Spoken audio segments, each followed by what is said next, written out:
Hi friends, இன்னைக்கு வந்து 11ஆவது நாள். இன்னைக்கு 11ஆவது நாள்ல என்ன பண்ண போறோம்னு பார்க்கலாமா? பால் அடுப்புல வச்சிருக்கேன். இங்க பாருங்க, பால் கொதிச்சிட்டு இருக்குது. வாங்க பார்க்கலாம். இப்போ பால் நல்லா கொதிச்சிருச்சு. இப்போ பாலில் வந்து கொஞ்சம் எலுமிச்சம்பழத்தை பிழிஞ்சு விடுறோம். இப்போ வந்து இதை வடிகட்டிக்கலாம். ஃப்ரெண்ட்ஸ், இப்போ அதை வடிகட்டி எடுத்து வச்சுட்டேன். இப்போ வந்து வடச்சட்டியில் கொஞ்சம் எண்ணெய் ஊற்றிக்கலாம். இப்போ கடுகு கொஞ்சம் போடலாம். எண்ணெய் சூடாயிடுச்சு. இப்போ பச்சை மிளகா, கருவேப்பிலை, வெங்காயம் இது மூணையும் போட்டுக்கலாம்.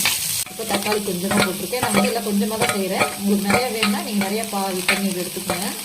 இப்போ கரம் மசாலா, சீரகத்தூள், மஞ்சத்தூள் இந்த மூணையும் போட்டுக்கலாம். கொஞ்சம் மிளகுத்தூள், சால்ட்டு போட்டுக்கலாம். இப்போ பன்னீரை நம்ம போட்டுக்கிறோம். அவ்வளோதான், எடுத்துடலாம். இது வந்து சப்பாத்திக்கு ரொம்ப டேஸ்ட்டாக இருக்கும்.